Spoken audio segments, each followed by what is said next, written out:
everyone, welcome to the May 7th edition of the TimeformUS Forecast. I'm David Aragon, and I'll be joined in just a moment by my usual co-host, Greg Milkowski.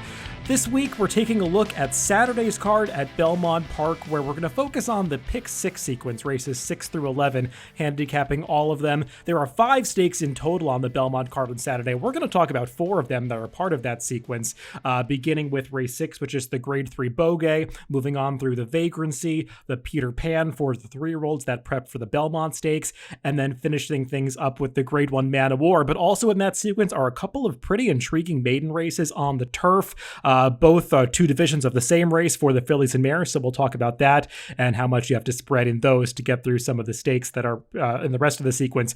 Craig, I know that you yourself are not really much of a Pick 6 player, but just chose this sequence because I know some of the fans are out there, and this allows us to talk about a lot of the stakes races as well as those maiden races that I think are pretty interesting towards the end of the day.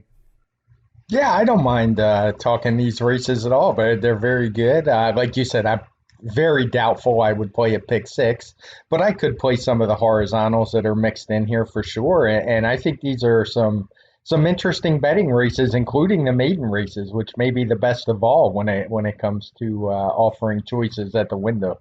Yeah, I agree with that. And as I said at the top, the Pick 6 begins in race 6. That's where we'll start things. If you're more interested in playing a late Pick 5, that begins in race 7, races 7 through 11. So we'll get to that in a little bit. But we're going to start things off with that 6th race right in the middle of this Saturday card. It is the Grade 3 Bogey going 1 mile and a 16th on the inner turf for the fillies and mares. And it's a small field, but a field that contains quite a bit of quality, as you've got 3 horses that are actually exiting the Breeders' Cup filly and mare turf from the end of last year, and the one that achieved the highest placing in that race was the number 1 Harvey's Little Goyle, who just missed by a neck in finishing 3rd to Audaria and last year's female turf champion Rushing Fall in a very close finish. Feels like Harvey's Little Goyle really came to hand at the end of her 3-year-old season. Now she's making her 4-year-old debut for Bill Mott, and feels like she could have a pretty nice year if she continues to build on that success. Yeah, she ran her career best speed figure that day, a 124, which was really good for a 3-year-old. We didn't see figures like that during the year, but the Breeders' Cup brought out the best in her. But that said, this is no cakewalk for her, as you mentioned. I think there are 4 really good horses in here. I don't really consider one of them a contender, but I'll get to that in just a second. But I do think you have to start with Harvey's Little Goyle. She's proved I remember talking about her last year when she had that big win on the dirt in the Busanda, I think it was. And we both were still a little thinking maybe she was a turf horse, and that certainly turned out to be the case. But some others that are interesting in here, I think Civil Union is good. She was just a little bit behind Harvey's Little Goyle. She was only beat 1 1/4 lengths, and she did have some trouble that day. It was kind of, you got to look to see it, but she definitely got steadied at what was a really bad time in the race. Now, that said, it's counteracted a little bit because she saved ground basically the whole way. But I think she's very dangerous in this spot. I wouldn't be surprised if she turned the table on Harvey's Little Goyle at all. The horse I don't really consider a contender is Nay Lady Nay. I mean, I guess she could win in here, but she's always felt like more of a second stringer for Chad Brown. She really wasn't a factor at all in that filly and mare turf. Her wins last year came at places like Monmouth and Laurel as opposed to Keeneland and Belmont and the bigger circuits. Churchill, she lost in the graded try there. So I think she's the one that of those 3 is going to probably take more money than she really deserves, and I don't give her much of a shot. But the wild card in here, and the one I'm going to make my top pick, is Lamista. The shipper for Chad Brown comes over from, she had been running in Ireland, won a Group 2 over there, and Chad Brown does pretty good with these Euro shippers, as we've seen over the years. He has a positive ROI first time with Euro shippers and graded stakes. It does plunge a little bit when they come off of a layoff like this. You prefer to see him a little come back a little quicker. But when you look through the horses he's won in this situation, there are some really good ones in there, including Flintshire, a couple others whose names I should have wrote them down, but I didn't. So he can certainly bring over a top horse and fire off the bench. So I think this one's going to offer a little more value than the other 2 I prefer. So in the horizontals, I would probably use all 3, but the top pick for me would be Lamista. Yeah, I really have no knocks against Harvey's Logoyle. I just wonder if she's going to be cranked up for her best effort first off the layoff. I know they've got some bigger targets down the line. That New York Stakes is coming up at Belmont with a really big purse, so I know that's the target immediately after this. So I mean, we'll see how she's ready to come back off the layoff, but she's definitely the horse to beat in here. I do worry a little bit about the distance for that main rival that you mentioned, Civil Union, because it does feel like Civil Union really improved going those longer marathon distances last year. She won the Flower Bowl going 1.25 miles, but she could go as far as 1.3 miles, 1.5 miles. I'm not sure if she's really got the kick to be as successful going 1 mile and a 16th, and I don't really view her as a major threat to turn the tables on Harvey's Logoyle from last time, going a shorter distance than the Breeders' Cup. So I favor that favorite of those two American-based runners, but like you, I'm very interested in that Chad Brown European shipper, Lamista. Her European form, I've got to say, I'm not thrilled with it. That Group 2 that she won to back at the Curragh in July was just not a very strong race. I mean, you could see the Timeform ratings and the TimeformUS PPs, just not a big number for a Grade 2 event. And she came back in that Group 2 in September in the Blandford Stakes, and that was a much stronger field. We saw Cayenne Pepper, the winner of that race, actually come back and compete in the Breeders' Cup. And Lamista was just no match for that group. She seemed like maybe she wasn't handling the surface or just the way that race unfolded that day, as she was a little farther back than she usually is, and her rider didn't really persevere with her late. So I wonder where she really stands from a quality standpoint based on her form from last year. But as you were saying, Craig, Chad Brown has great stats with these kinds of runners, and specifically I was looking in Formulator at horses that he gets from Europe that he makes their US debuts in graded stakes races when they're 4 and up. So that applies to Lamista, and it also applies to the horse he's going to compete in the Man of War later on Saturday, I should say. And with that sample size, 4 and up runners making their US debuts in graded stakes turf routes, he's 7 for 17, 41% with an ROI above $4. So he gets these horses to run well when he places them ambitiously for their US debuts. And I should also note that Lamista has been working in company for her US preparation with that filly Virginia Joy, another Peter Brandt runner that was really impressive when she made her US debut a couple weeks ago at Belmont, winning a race, I think, at 1.25 miles. So that's a positive sign as well. I just think she's going to be a threat to the more familiar faces in this bouquet. Yeah, and you made a good point about Harvey's Logoyle not being fully cranked, possibly. And of the 3 trainers of the horses that I think we're both really focusing on, the one that you can count on that is trying to win the race is Chad Brown. He doesn't bring horses back and give them prep races, where Bill Mott and Shug McGahee will do that much more often than not. So I just think from a value perspective, Lamista is the play. Moving on to the second leg of this pick sequence and the first leg of the pick 5 sequence. That is race 7, the grade 3 vagrancy, going 6.5 furlongs for fillies and mares on the main track. And Craig, I thought this was a really competitive race. I made Pacific Gale the slight favorite on the morning line, just based on her recent victories at Gulfstream Park. She's earned some solid speed figures for those races. It seems like a horse that had lost, I think, 17 in a row dating back the past 3 seasons finally has turned things back around, and she's got a couple victories now for John Kimmel. She's clearly coming into the race in good form, but it's not like she's got a major figure edge. There are plenty of other intriguing players in this race, and the pace projector indicates that horses that are trying to close from the back of the pack might be at a bit of a disadvantage. Yeah, this is the kind of race that keeps me out of pick 6s, because it's a race where I just don't care for the favorites. The first 2 on the morning line, I mean, they can win. They're both coming in on 2 race winning streaks. It might even be more than that for French Empire. I think she's won 4 or 5 in a row. But none of them have run particularly fast. So I'm just not enthralled with them, and I would hate to play a pick 6 ticket where I'm just using them to get through, because in a race like this, it's going to be pretty expensive. As you said, there's a horse on the pace projector that sticks out like a sore thumb, and that's Sadie Lady, the 2 horse. Her last 2 races, she won easily at Aqueduct. She did it with 118 and 119 TimeformUS speed figures. I should mention, when I quote those, I use the weight setting on. Every now and then somebody will write and say they have different figures in their PPs, but sometimes that's just because of the weight adjustment, whether you choose to use it or not. So they won't always match what you see in the chart or maybe what you see in your PPs, but they're going to be close. But so I think Sadie Lady is really dangerous in this spot. My one reservation with her is it's very possible she could be an aqueduct specialist. I think she's run 13 times on dirt. She's 5 for 8 at aqueduct. The other 5 starts at other tracks, she's only 1 for 5, and that one win was her debut at Belmont in a really slow, not very productive race way back in September of her, I think it was her 2-year-old season. So I do have slight reservations, but I'm still going to focus on her. She's going to be value. If she was 2-1 or 5-2, maybe be more hesitant, but she's the one I'm going to take a shot with. And the other horse I'm interested in is a horse that won this race last year, and that's Victim of Love, shipping in for Todd Beatty.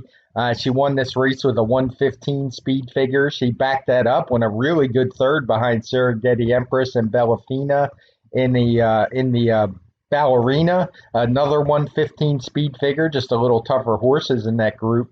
She was had a layoff after that, came back about 200 days later.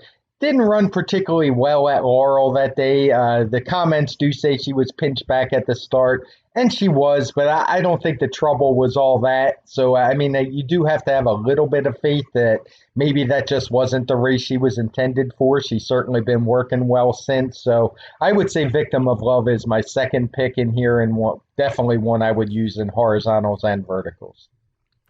Yeah, I'm glad we have a bit of a disagreement in this one, because that always makes it more fun. And maybe I'm making a mistake here in going against the pace projector, because it is speaking pretty clearly to say that Sadie Lady is going to be a dangerous threat to wire this field. I just have some serious reservations about her overall ability in class. Craig, we've talked about it a lot, how these horses can sometimes pop these big speed figures at Aqueduct. It's difficult to make speed figures at Aqueduct in the first place, just because the track can sometimes be changing so much throughout the day, and some horses just seem to like it, others don't, and I have some doubts about whether Sadie Lady is really as good as those last 2 speed figures indicate, not just because it was at Aqueduct, but also because when you look through the charts of those races, I mean, she was beating the same horse on both occasions, Call on Mischief, and the numbers kind of stick out like a sore thumb for Call on Mischief, just like they do for Sadie Lady. A lot of the other horses in those fields, they kind of regressed in subsequent starts, suggesting that maybe those numbers aren't all they're cracked up to be. And if Sadie Lady kind of goes back to the horse that she was before, I don't think she's got much of a shot in this race. So I took the negative view of her. I get that she's going to be loose up front. I just prefer some others that I think have a class advantage over her. I'm not really against Pacific Gale.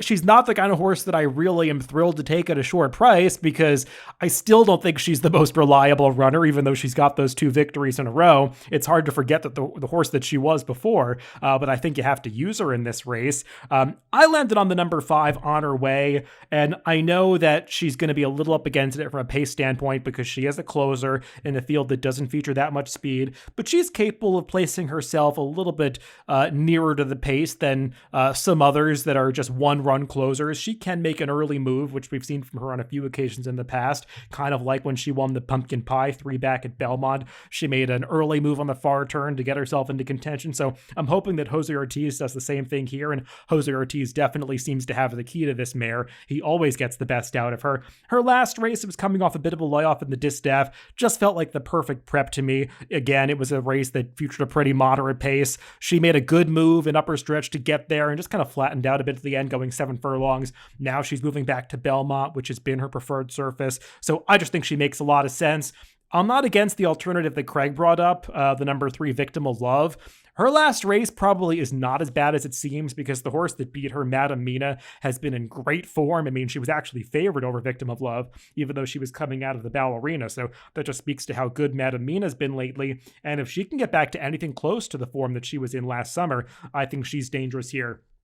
For me, the horse that I'd be against at a short price is the number 7 French Empire, who could take some money first off the trainer switch to Brad Cox in the private purchase by 10 Strike Racing.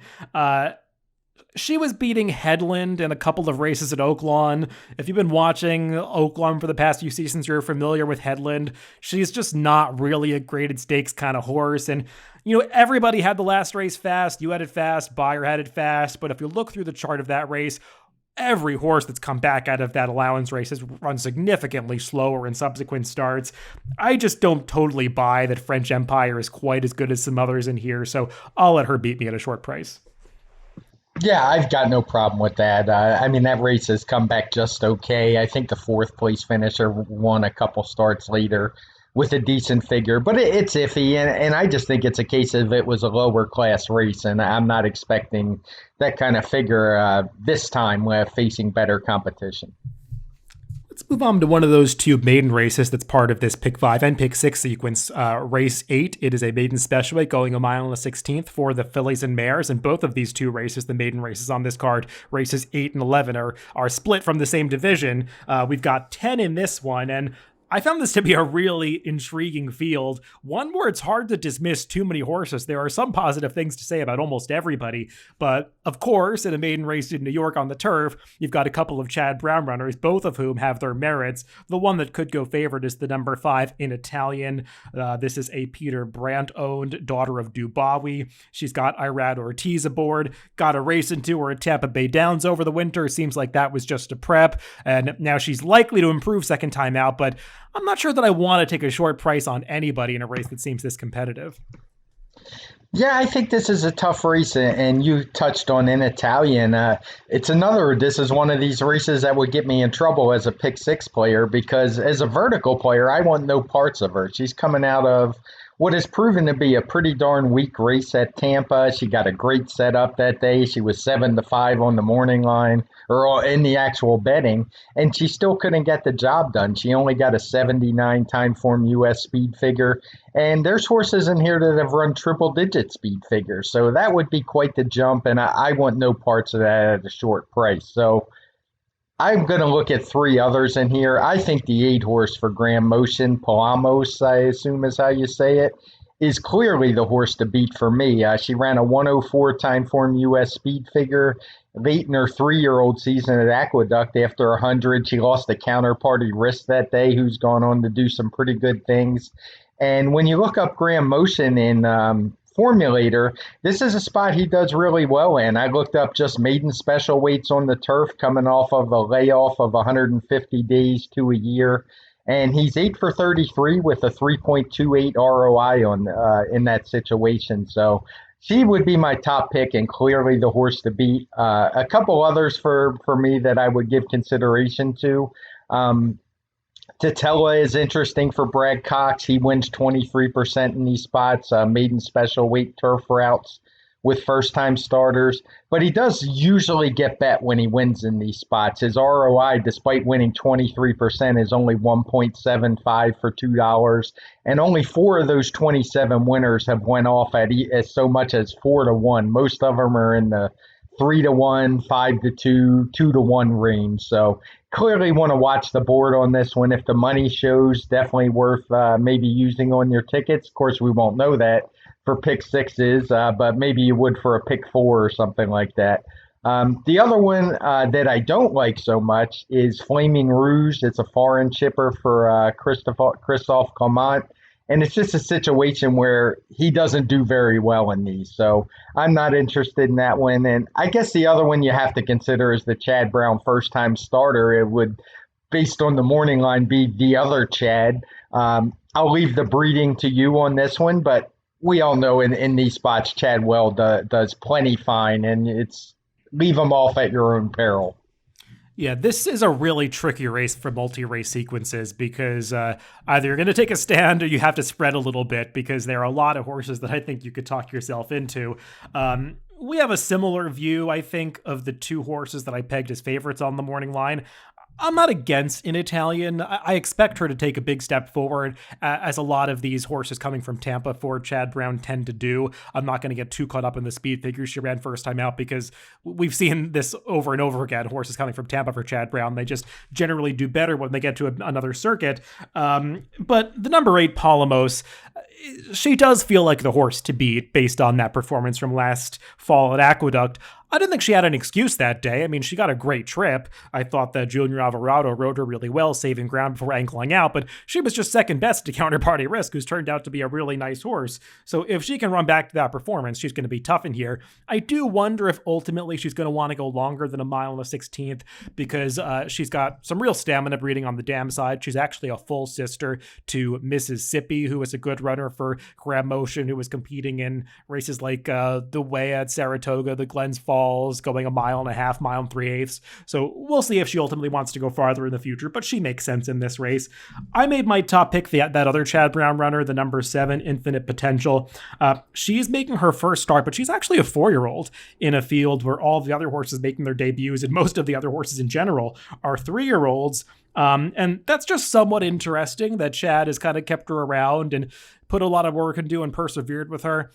She was working for a long time when she was a 3-year-old in company with Chad Brown's horse Capital Structure. They were workmates going all the way back to the spring of 2020, and this filly definitely held her own with that one in the workouts that I saw. Something clearly went wrong for her not to make her debut last year, but she seems to be still working well now as a 4-year-old as she comes back for her second attempt to get to the races. They paid a lot of money for her when she was a yearling. They bought her overseas for the U.S. equivalent of over $400,000, and it makes sense looking at her pedigree being by Invincible Spirit. Her dam hasn't had a ton of production, but she's a half-sister to a Group 1 turf winner in Hong Kong, so there's real quality in this family, and it just feels like this is a horse that could get somewhat overlooked because she's a 4-year-old, but if you look up Chad Brown's numbers in Formulator, he has excellent statistics with 4-year-old and up first-time starters in turf routes. He's actually 6 for 18, 33%, and 3 of 5 at Naira within that sample. So I think she's pretty interesting making her debut here. And speaking of the first-time starters, the other one that I would use at a big price is the number 4, Now Use Can't Leave. She sold for a lot of money as a daughter of Tonalist back at a 2-year-old sale in OBS April, and she actually has plenty of turf pedigree on the dam side, even though I don't love Tonalist on the turf all the time. But I really liked her workout in that OBS sale, going 10 flat. She had a real big stride, very turfy action. So I think she's going to be interesting in here. And Tom Morley's the kind of trainer that can strike with a first-time starter at a big price. So I'd use her somewhere. I have to comment on this horse. I'm never going to be able to root for this horse because of the U's. Growing up in Baltimore, people used to say this all the time. I have no idea if they still do or not as the plural for you, but it used to drive me nuts even as a teenager. So I'm out on this horse. If he wins or she wins, I lose. Yeah, I made a feeble attempt at the pronunciation, but it's not the way that either of us usually talk. Moving on to race 9 at Belmont. It is the middle of the pick 5 sequence, the fourth leg of the pick 6 sequence. It is the grade 3 Peter Pan, the local prep for the Belmont Stakes, and it's drawn just a field of 6. We'll see if it stays intact because I know that there's some talk about Chad Brown maybe rerouting the morning line favorite here, Risk Taking, to the Preakness. I know he's been leaving that door open. I didn't see any reporting on that as of today. Maybe I missed it.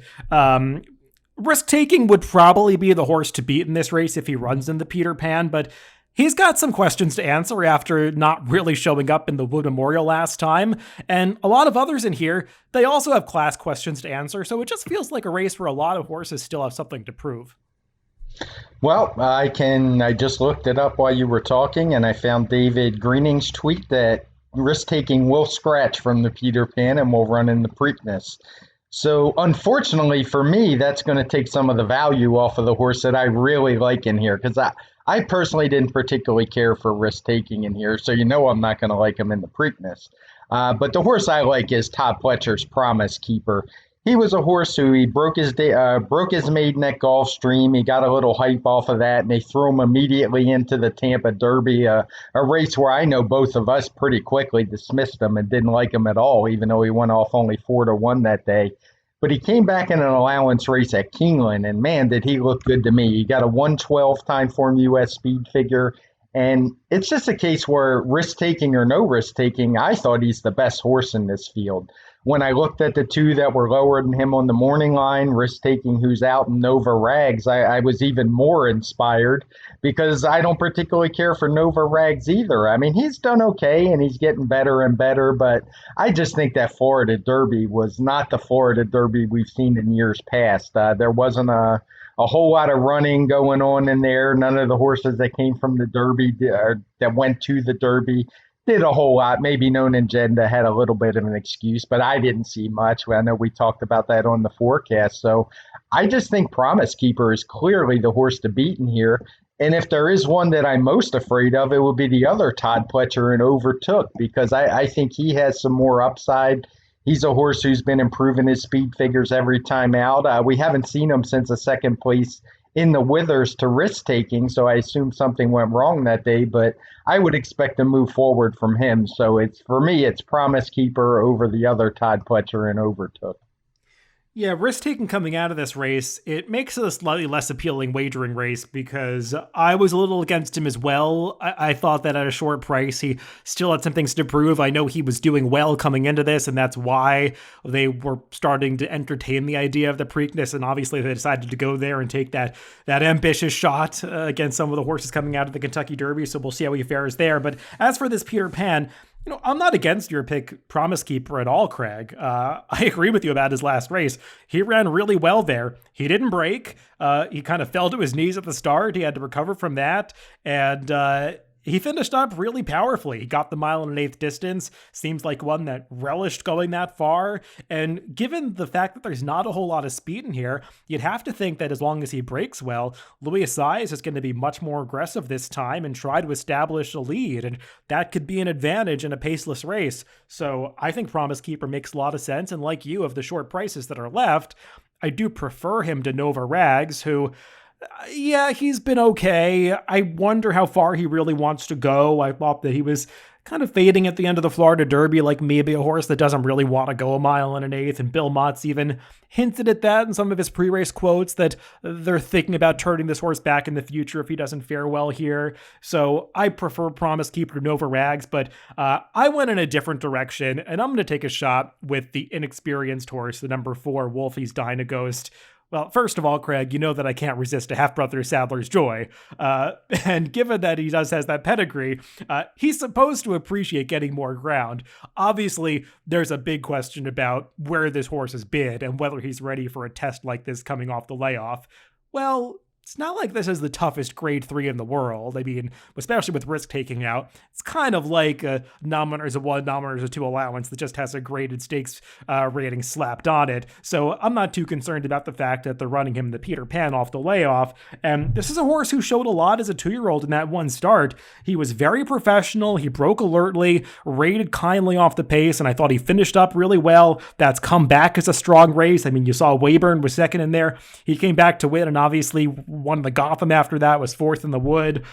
So it feels like this horse has ability. I know that they didn't plan on missing so much time, but he didn't acclimate well, I think, at Gulfstream over the winter. And he came around closer coming into the spring. So reportedly, he's been working well for this race. So we'll see how he does off the layoff. He also has some tactical speed, so I think he'll get a good trip. And I'm just hoping he's a decent price in a race where I just didn't love anybody else. Yeah, I got no problem with that pick at all. He certainly showed some talent. I'm pretty sure we talked about his race on the Pacecast, probably because he's a half the Sadler's Joy. But as you mentioned, Weyburn came out of that race Unbridled Honor, who has run pretty well. I think he ran second in the Lexington. Took him a little while to figure things out, but there was certainly some talent in that maiden race that he won.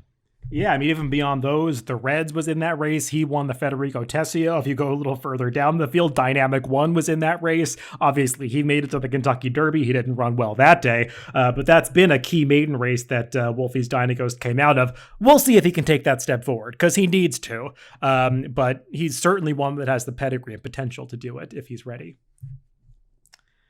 Move on to the main event at Belmont Park on Saturday. That is the Grade 1 Man of War going a mile and 3/8 on the inner turf course. And it's a pretty fascinating race. You got a couple of horses that are probably going to end up short prices, and for good reason. One of those is Guffaut for Christophe Clement, who established himself as a really nice 3-year-old last season, running against horses like Decorated Invader and Domestic Spending, that latter Chad Brown runner who really established himself as a top horse towards the end of the year, and just most recently won the Grade 1 Turf Classic in that dead heat at Churchill Downs. So Guffaut has quality, but they're asking a lot of him to go a mile and 3/8 off the layoff in his 4-year-old debut. Then you've also got on the rail Sovereign, who is coming over from Europe for Chad Brown. And this is a rare horse from the Coolmore group of Michael Tabor and John Magnier, who is being given to Chad Brown. Typically in the past, they've run these horses in the U.S. under Aidan O'Brien's name, and I can't recall Chad Brown ever getting a horse from them before. So very interesting they're sending Sovereign over, who does have good form in Europe, to run in the U.S. for Chad Brown. Yeah, those two are the obvious two that jump out on the page. I'll start with Guffaut. I think this is a really tough spot for him. I'm sure you looked him up in Formulator as I did, and it kind of depends what settings you use. But when I looked up Christophe Clement on horses returning with a similar layoff, I put 150 days up to a year. I think he's been off 160 days. In a turf-graded stakes, Clement is 0 for 18. He's only had a couple horses hit the board. So even though this is a Grade 1, it just seems like a pretty big leap for me in a horse that's taking a step up in company, racing against older for the first time, coming off a layoff. So of the two that we've talked about, or that you talked about, I'm much going to prefer Sovereign. But I also have some questions about Sovereign. I mean, it's Chad Brown. We've talked about him shipping in. It's not going to shock me if at all that he wins. If I'm playing horizontals, he would be on my tickets. But he's a horse, when you look through his PPs, I'm not sure he was really running in the best races over there. Really, who knows what that last race was in Bahrain. It was one of the shorter races he's run. But he got a nice time form rating of 124. But there's another horse I'm going to get to who runs that pretty regularly. Before that, he was running in the really long races, the 2 mile, the 1.75 miles, which they're just different races than anything we see here. So he's going to have to adjust to what he's used to. So I'm a little bit against Sovereign in here. Like I said, I would definitely use him. But the horse I'm landing on is Zayad. He's a horse who, for me, he just does nothing but run fast races. He's running some pretty good company over the years, and I'm just taking a shot that he's going to offer more value than the other two. I do think there's a couple others that could be dangerous as well, particularly given that at these longer distances, you just don't always know how the pace is going to play out. But a horse like Field Pass has never went anywhere near this distance before, but he handled 1 1/8 at least a couple times that I'm aware of.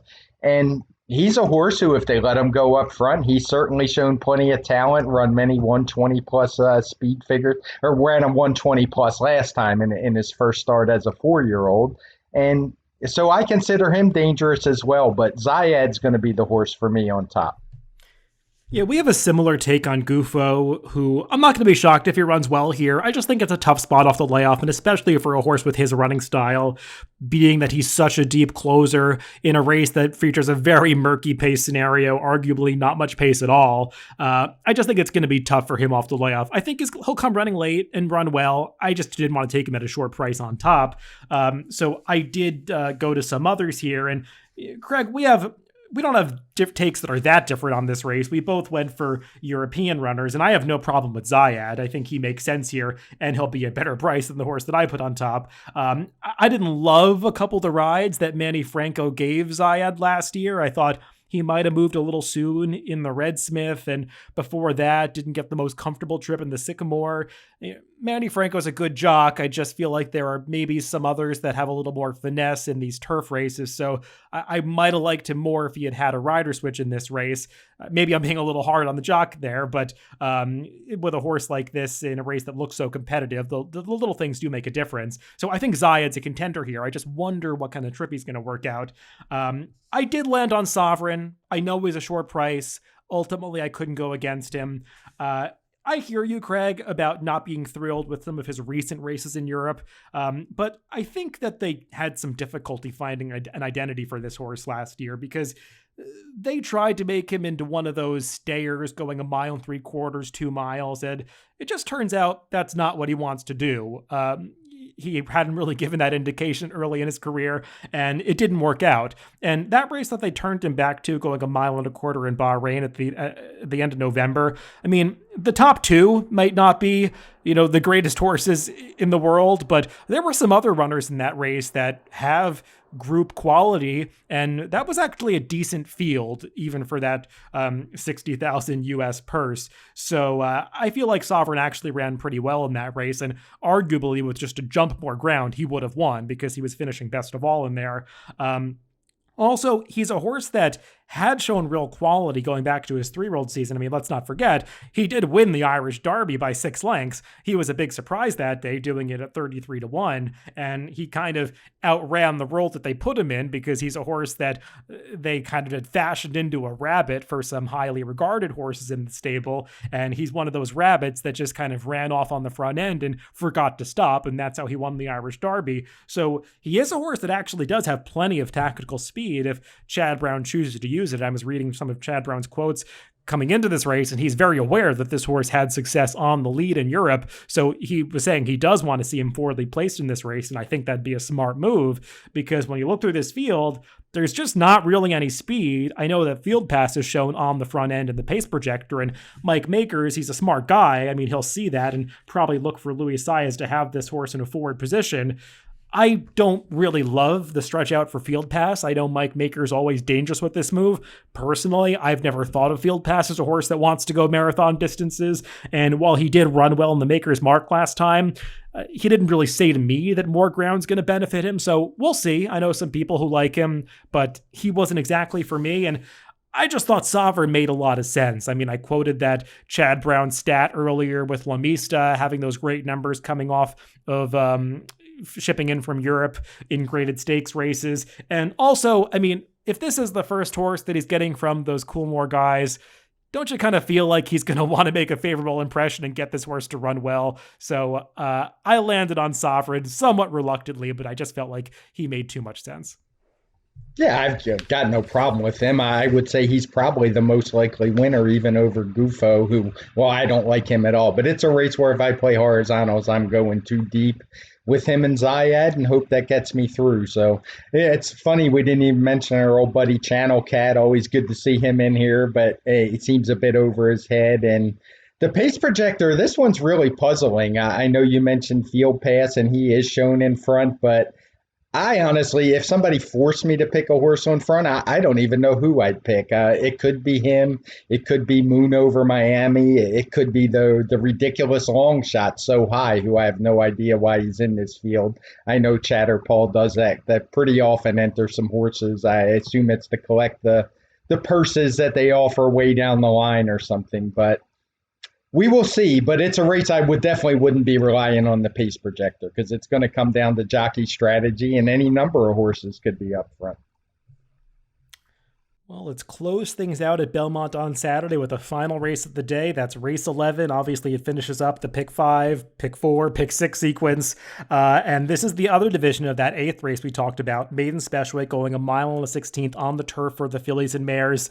Once again, Chad Brown's got a couple runners, and similar to the other race on the card, he has one coming in from Tampa off a narrow loss.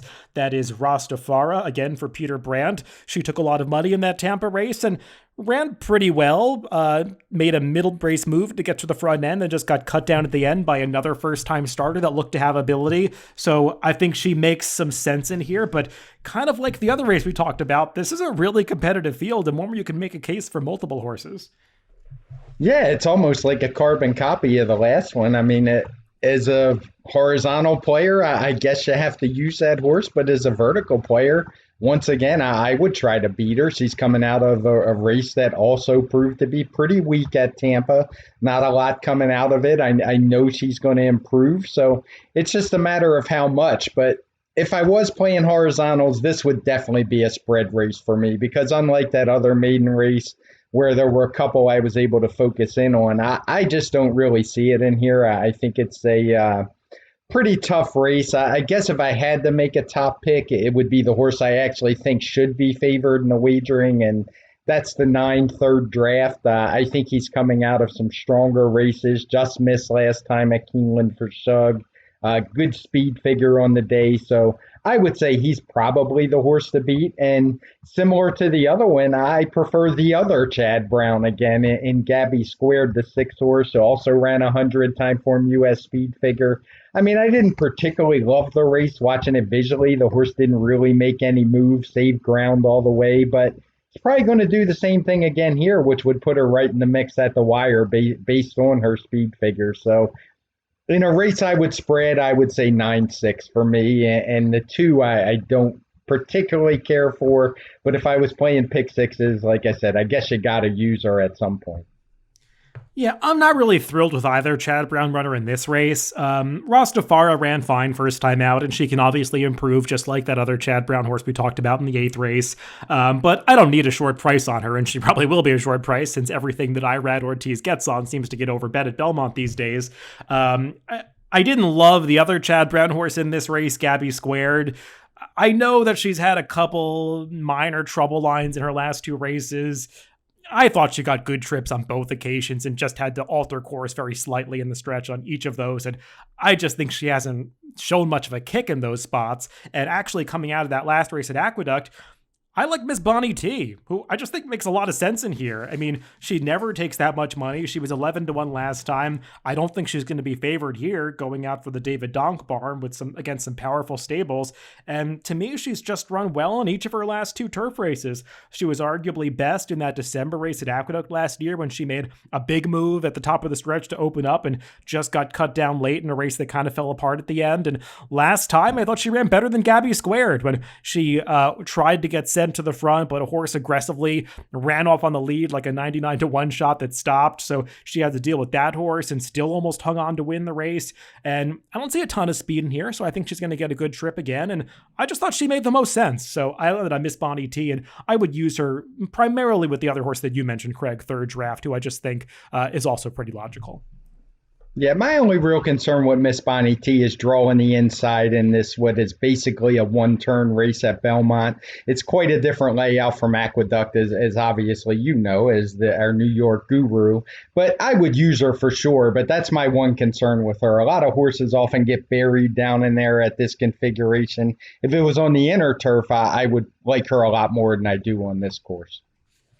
Yeah, I mean, it's the inner is definitely more of an advantage to be inside when you're going this distance, but given her tactical speed, I'm hoping John Velasquez comes out riding for position. So we'll see how this one plays out in the early stages and at the end, as it seems like a pretty competitive race. Not an easy multi-race sequence, whichever one you choose to get through, because there aren't too many places to single along the way. Some pretty competitive races, and those maiden races do make it pretty treacherous, so you have to see how you want to approach it. But definitely one that I'll be looking at this weekend, because it does seem like a sequence that, if you're right, it could end up paying pretty well. Well, that's it for the TimeformUS Forecast this week. I hope we gave out some good ideas on this handicapping show. We will obviously recap all of these races when we do the Pacecasts. I was just getting ahead of myself next week on Tuesday, as we'll talk about Belmont and some other races that are taking place around the country. But as always, remember you can tune in on DRF.com, Spotify, iTunes, and YouTube. Wherever you get your podcast, just make sure to subscribe to the Daily Racing Form channel. So thanks for listening this week, and make sure to tune into that TimeformUS Pacecast on Tuesday.